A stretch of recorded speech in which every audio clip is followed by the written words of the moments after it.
আগের ভিডিওটা তোমরা সবাই ভীষণ পছন্দ করেছো, আর সেখানে একটা কমেন্ট অনেকে করেছো আমাকে যে এই কেকের ওপরে ড্রিপটা আমি কিভাবে দিলাম। তো ভাবলাম আজকে তোমাদের কেকটা করেই দেখাই।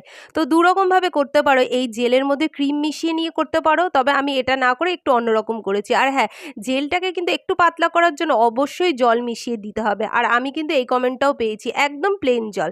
আগেরটা রেড করে দেখিয়েছিলাম বলে এবারে কিন্তু ব্ল্যাকটা করলাম। তারপরে আমি দেখাচ্ছি যে আমি কিভাবে করলাম। এই দেখো, ক্রিমটা নিয়ে নিলাম আর এর মধ্যে আমি সামান্য জল মিশিয়ে নেব। ক্রিম কতটা স্টিপ হয়েছে সেই বুঝেই কিন্তু জলটা মেশাতে হবে। আর হ্যাঁ, কেকের ওপরে দেওয়ার আগে কিন্তু অবশ্যই চেক করে নেবে ড্রিপগুলো ঠিকঠাকভাবে পড়ছে কিনা। তারপরে আমি দেখতে পাচ্ছ কেকের ওপরে যখন দিয়েছি আমার একটা ড্রিপও কিন্তু গলে পড়ে যাচ্ছে না, আজকে একদম ঠিকঠাক হয়েছে। তারপরে নিজের ইচ্ছা মতন ডিজাইনটা করে নেওয়া। আগের দিন ডিজাইনটা আমি একটু আলাদা করেছিলাম আর আজকে আর একটু অন্যরকম করলাম। তো আমি সমস্তটা তোমাদের একটু বুঝিয়ে বলার চেষ্টা করলাম, জানি না কতটা বুঝেছো। বুঝতে পারলে অবশ্যই আমাকে কমেন্ট করে জানিও কিন্তু। রাধে রাধে।